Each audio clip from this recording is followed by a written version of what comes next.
एक मोठी breaking news समोर येते। पाकिस्तानचा लष्कर प्रमुख जनरल आसिफ मुनीरने रिलायन्सचे चेअरमन मुकेश अंबानींना अप्रत्यक्षपणे धमकी दिली आहे।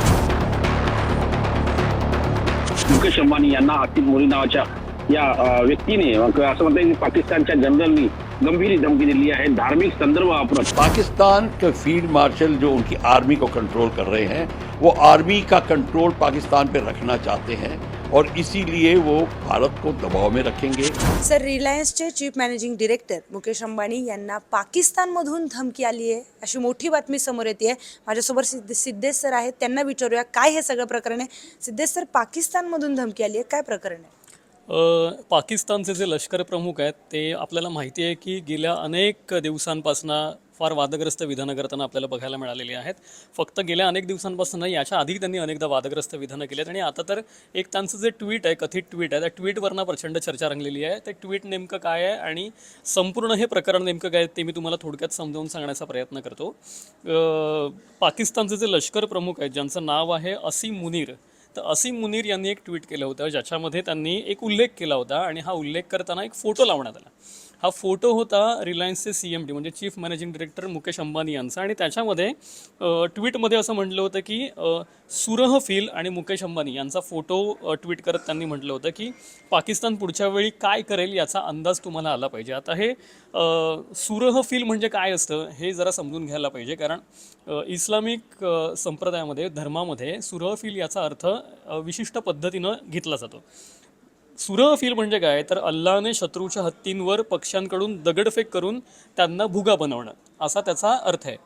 तर अशा अर्थानं मुकेश अंबानी यांचा फोटो वापरणं आणि त्याच्यामध्ये सुरह फील याचा उल्लेख करणं याला फार महत्त्व प्राप्त होतं, कारण हे एक प्रकारची धमकी दिली आहे, चिथावणी दिली आहे अशा प्रकारे जाणकारी या सगळ्याकडे बघतायत आणि त्यामुळेच या धमकीला गांभीर्यानं घेणं आणि त्याच्या पुढे आणखी ते जे म्हणालेले आहेत ते तर आणखी चकित करणार आहे। काय म्हणाले पुढे त्यांनी असं म्हटलंय की अण्वस्त्रांचा जो वापर आहे तो कशा पद्धतीने पाकिस्तान करू शकतं याची धमकीच त्यांनी आपल्या त्या पुढच्या याच्यामध्ये दिली आहे। त्यांनी काय म्हटलंय ते मी तुम्हाला एकदा सांगतो। ते म्हणालेत की भारताने जर सिंधू नदीवरती कोणताही पूल बांधला, सिंधू कराराबद्दल आपल्याला माहिती आहे की आपण जेव्हा पाकिस्तान आणि भारत यांच्यातले संबंध जेव्हा ताणले गेलेले होते ऑपरेशन सिंदूरच्या नंतरच्या गोष्टींबद्दल मी म्हणतो किंवा पहलगाम नंतरच्या गोष्टींबद्दल म्हणतोय, तर सिंधू नदीवरती जर का भारताने कोणताही पूल बांधला तर क्षेपणास्त्रांनी त्याला उडवण्यात येईल, पाडून टाकण्यात येईल। आणि मुनीर यांनी पुढे असंही म्हटलंय की आम्ही भारताने पूल बांधण्याची वाटच बघतोय, मग आम्ही 10 क्षेपणास्त्रांनी ते उडवून टाकू।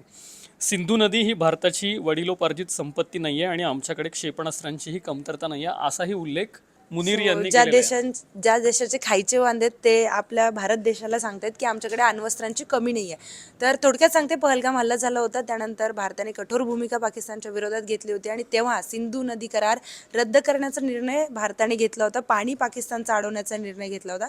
त्यानंतर या सगळ्या प्रकरणाला घाबरून त्यांची ही प्रतिक्रिया आलेली आहे।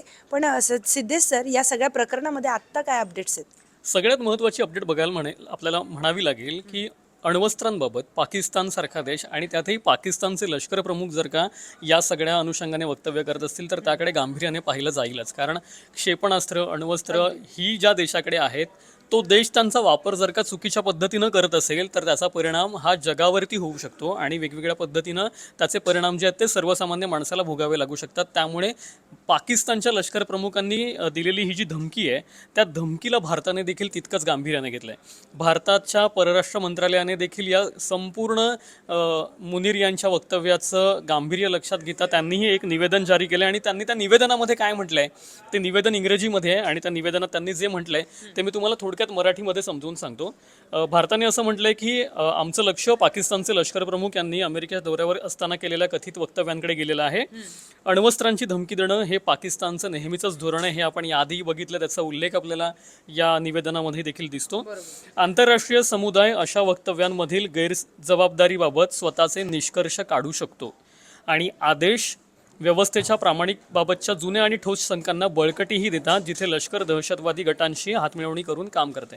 आपल्याला माहिती आहे की जेव्हा भारताने ऑपरेशन सिंदूर केलं होतं त्या ऑपरेशन सिंदूर नंतर पाकिस्तानी लष्करामधले जे अधिकारी आहेत ते देखील तिथे भारताने केलेल्या हल्ल्यामध्ये ज्यांचा जीव गेलेला होता तर त्यांच्या अंत्ययात्रेमध्ये दिसल्याचे व्हिडिओ व्हायरल झाले होते. आणि त्यामुळेच आता जर का पाकिस्तानचे लष्कर प्रमुख, तिथल्या दहशतवादी संघटना या सगळ्यांची जर का हातमिळवणी असेल आणि त्यानंतर जर का अण्वस्त्रांबाबत हे वक्तव्य पाकिस्तानचे लष्कर प्रमुख करत असतील तर निश्चितपणे ही गांभीर्याने घेण्याची गोष्ट आहे. कारण जर का अण्वस्त्रांचा वापर चुकीच्या पद्धतीनं केला जात असेल तर निश्चितपणे त्याचे परिणाम आणि त्याचा फटका जो आहे तो मोठ्या प्रमाणावरती जगाला भोगावा लागू शकतो, याची भीती भारतीय परराष्ट्र मंत्रालयाने आपल्या निवेदनातून जारी केली आहे.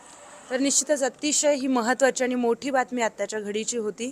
त्यामध्ये काय सगळे कांगोरे होते ते आपण सिद्धेश सरांकडून समजून घेतलेले आहे. यातमध्ये अजून काही पुढचे अपडेट्स असतील ते सुद्धा तुमच्यापर्यंत पोहोचवणार आहोत. तुर्तास इथेच थांबतोय. पाहत रहा न्यूज 18 लोकमत.